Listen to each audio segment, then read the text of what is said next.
Halo semua, balik lagi di channel Teraokun.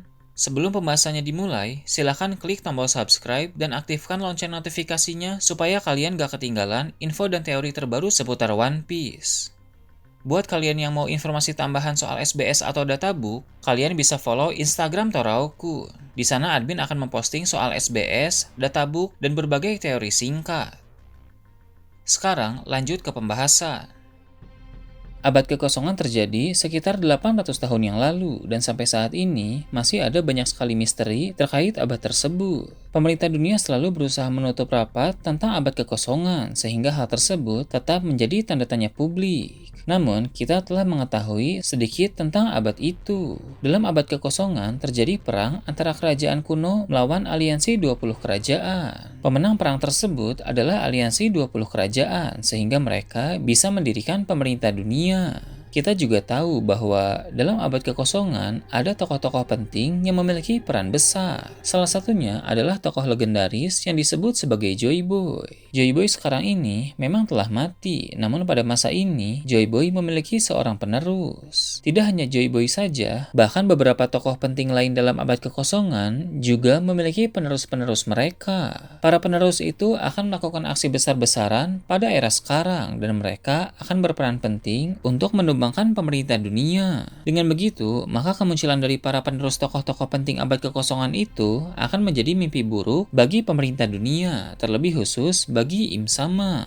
Dalam chapter 908, ada suatu momen menarik di mana Im Sama memegang foto Nefertari Vivi. Saat itu, belum diketahui mengapa Im Sama memegang foto tersebut. Namun, seiring berjalannya waktu, kita bisa melihat cerita kilas balik di Mary Joyce. Di sana, terungkap soal sosok legendaris yang bernama Nefertari Lily. Dia merupakan ratu kerajaan Alabasta 800 tahun yang lalu, dan juga merupakan seorang penyandang inisial D. Dengan kata lain, semua keluarga Nefertari termasuk Raja Cobra dan Vivi sebenarnya penyandang inisial D juga. Pada masa lalu, menurut Im Sama, Ratu Lily adalah penyebab dari tersebarnya poneglyph ke seluruh dunia. Kemungkinan besar karena alasan itulah maka Ratu Lily dihabisi oleh Im Sama sehingga keberadaannya hilang tanpa kabar. Im Sama mengenal Ratu Lily secara pribadi, sehingga alasan mengapa dia memegang foto Vivi sepertinya karena Vivi sangat mirip dengan Ratu Lily. Walau jarak antara Ratu Lily dan Vivi sangat jauh, tapi berhubung mereka sama-sama keluarga Nefertari, maka tak aneh memang apabila ada kemiripan fisik antara keduanya.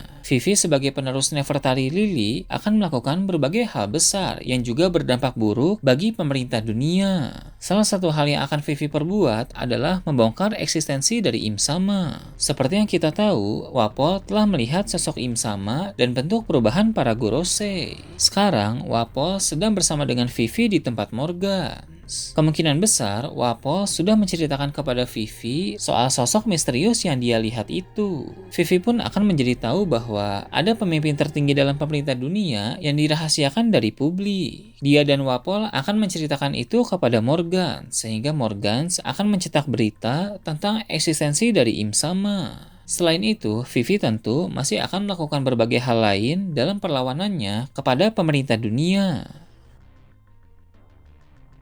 Selain Vivi, ada juga penerus lain dari tokoh penting abad kekosongan.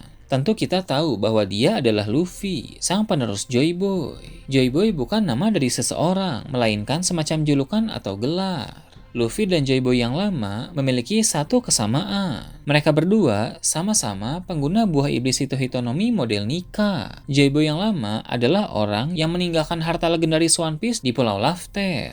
Nah, sebagai Joy Boy yang baru nanti, Luffy akan menjadi orang yang menemukan harta tersebut pada zaman ini. Memang harta itu dulu pernah ditemukan oleh Roger, namun karena berbagai faktor, Roger bukan Joy Boy yang baru. Luffy akan memiliki peran yang sangat penting dalam menumbangkan pemerintah dunia nanti. Seperti kata Shirohige sebelum dia mati, orang yang menemukan One Piece akan memikul beban sejarah dan bertarung demi seluruh dunia. Artinya, Luffy sebagai Joy Boy yang baru, kelak akan menemukan One Piece, dan dia akan menjadi tokoh kunci dalam perang besar tersebut.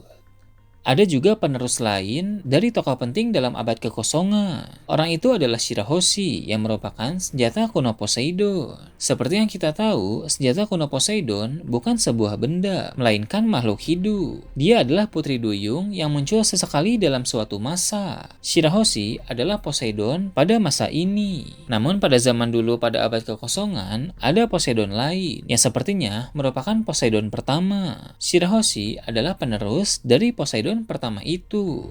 Selain sama-sama memiliki kekuatan untuk mengendalikan Sea King, Shirahoshi dan Poseidon pertama pun memiliki kesamaan lain. Mereka berdua sama-sama berhubungan baik dengan Joy Boy. Poseidon pertama berhubungan baik dengan Joy Boy pada masa lalu. Dia memiliki perjanjian tertentu dengan Joy Boy, yang mana dalam perjanjian tersebut akan ada saat di mana Poseidon memerintahkan para Sea King untuk membawa kapal Noah ke permukaan. Namun, karena ada sesuatu yang terjadi, maka Joy Boy gagal dalam komitmennya, sehingga Poseidon pun tidak bisa membawa kapal Noah naik dengan kekuatannya. Surat permintaan maaf Joy Boy diabadikan pada salah satu poneglyph. Pada masa ini, Shirahoshi sebagai Poseidon yang baru juga berhubungan baik dengan Joy Boy yang baru, yaitu Luffy. Jika pada masa lalu ada perjanjian yang tidak terselesaikan antara Poseidon pertama dengan Joy Boy yang lama, maka Shirahoshi dan Luffy lah yang akan menyelesaikan perjanjian tersebut pada masa ini. Luffy akan memastikan bahwa Shirahoshi bisa dengan aman membawa kapal Noah ke permukaan, memakai kekuatan Poseidon yang dimiliki oleh Shirahoshi. Alasan mengapa kapal Noah suatu saat nanti akan dibawa naik ke permukaan adalah untuk mengangkut para manusia ikan agar mereka bisa hidup berdampingan dengan manusia.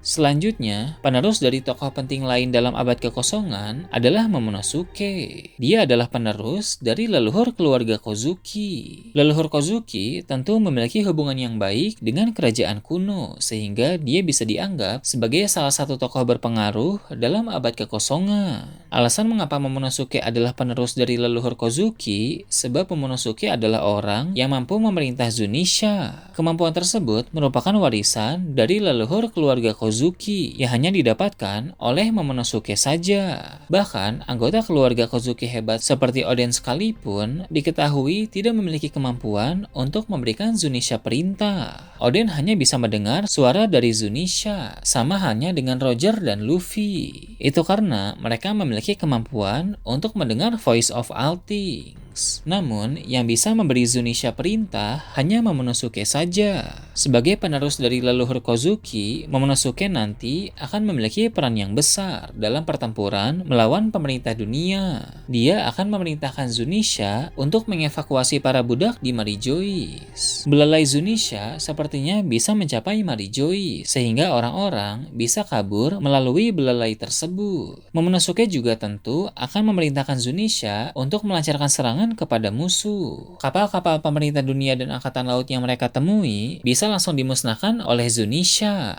Momonosuke sebagai shogun baru juga akan membawa pasukan samurai untuk terjun ke medan pertempuran. Dengan begitu, maka Vivi, Luffy, Shirahoshi, dan Momonosuke akan menjadi orang-orang yang akan berperan sangat penting dalam menumbangkan pemerintah dunia. Nah, itu tadi teori tentang penerus para tokoh penting dalam abad kekosongan. Gimana menurut kalian? Silahkan tulis di kolom komentar di bawah. Oke, segitu aja untuk pembahasan kali ini. Jangan lupa like, share, dan subscribe untuk video menarik selanjutnya. Gue Toraukun, Shambles.